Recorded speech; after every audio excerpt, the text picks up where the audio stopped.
Weekend YouTube channel நேயர்கள் அனைவருக்கும் வணக்கம். கத்திரிக்காயில் நிறைய டிஷ்ஷு செய்கிறோம். ஆனால் ஒவ்வொன்றும் ஒரு வெரைட்டியாக இருக்கும்.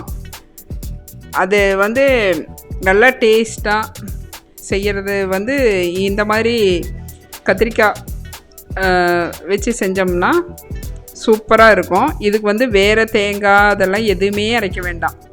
சும்மா ஒரு நிலக்கடலை, எள்ளு, ஜீரகம், மிளகு இருந்தால் போதும். வேறு காரத்துக்கு மிளகாயோ அல்லது மிளகாத்தூளோ ஏதோ ஒன்று யூஸ் பண்ணிக்கலாம். அவ்வளோதான். இதை அரைச்சி போட்டு கொஞ்சமாக புளி ஊற்றி செஞ்சோன்னாவே கத்திரிக்காய் சால்சா ரெடி ஆகிடும்.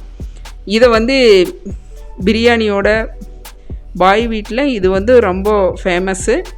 பிரியாணிக்கு இது சைட் டிஷ்ஷாக தொட்டு சாப்பிடுவாங்க. ஒயிட் ரைஸுக்கும் சூப்பராக இருக்கும். இப்போ கத்திரிக்காய் நாம் நார்மலாக பொரியல் பண்ணுறோம், இல்லைன்னா கிரேவி மாதிரி செய்கிறோம், அல்லது புளி விட்டு குழம்பு தேங்காய் அரைச்சி ஊற்றி குழம்பு செய்கிறோம். பல்வேறு வகையாக நம்ம கத்திரிக்காயில் டிஷ்ஷு செய்யலாம். ஆனால் இந்த மாதிரி செய்கிறது பிரியாணிக்கு ஒயிட் ரைஸுக்கு சூப்பராக இருக்கும். அந்த என்ன மெத்தட் அப்படிங்கிறது தான் நம்ம பார்க்கலாம். இதுக்கு நிலக்கடலை கொஞ்சம் வறுத்து எடுத்து வச்சுக்கலாம். அதே பேனில் கொஞ்சமாக ஜீரகம், மிளகு, எள்ளு ஒரு 2 ஸ்பூன் போடணும். நம்ம கத்திரிக்காய் அளவுக்கு இல்லாமல் 2 ஸ்பூன் போட்டு நல்லா வெடிக்கிற மாதிரி நல்லா வறுத்து எடுத்து வச்சுக்கணும். இதை நல்லா கொஞ்சம் பொடி பண்ணி வச்சுக்கணும். அப்புறமா நம்ம கத்திரிக்காவை எண்ணெய் விட்டு நம்ம இதுக்கு வெங்காயம் எதுவுமே போட வேண்டாம். அப்படியே கத்திரிக்காயை தாளித்து விட்டு கொஞ்சமாக புளித்தண்ணி போட்டு, புளித்தண்ணியில் கொஞ்சம் நேரம் கத்திரிக்காய் வேகணும். ஆனால் கத்திரிக்காயை நம்ம எப்படி யூஸ் பண்ணணும்னாலும் கத்திரிக்காய்க்கு ஒரு தனி சுவை இருக்குது. அதை எதோடு சேர்த்தணுன்னாலும் கத்திரிக்காயோட சுவையை மாறவே முடியாது. நல்ல ஒரு சாப்பிட்றதுக்கு ஒரு நான்வெஜ் சுவைக்கு ஈடான ஒரு சுவை எதுனா கத்திரிக்காய் தான்.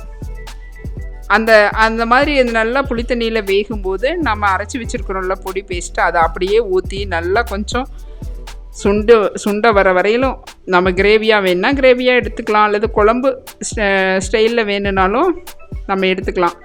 அது சுண்ட வைக்கிறதுல தான் இருக்குது.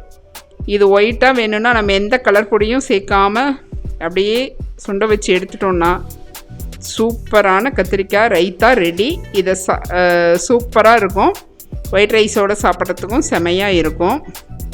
நீங்கள் இதே மெத்தடில் நீங்கள் செய்யுங்க. இதுக்கு மேலே நான் கஸ்தூரி மேத்தி போட்டிருக்கேன். இதெல்லாம் ஆப்ஷனல் தான், வேண்டானா விட்டுருங்க. இதே மெத்தடை யூஸ் பண்ணுங்கள். பிக் குயின் சேனலை லைக் பண்ணுங்கள், சப்ஸ்கிரைப் பண்ணுங்கள்.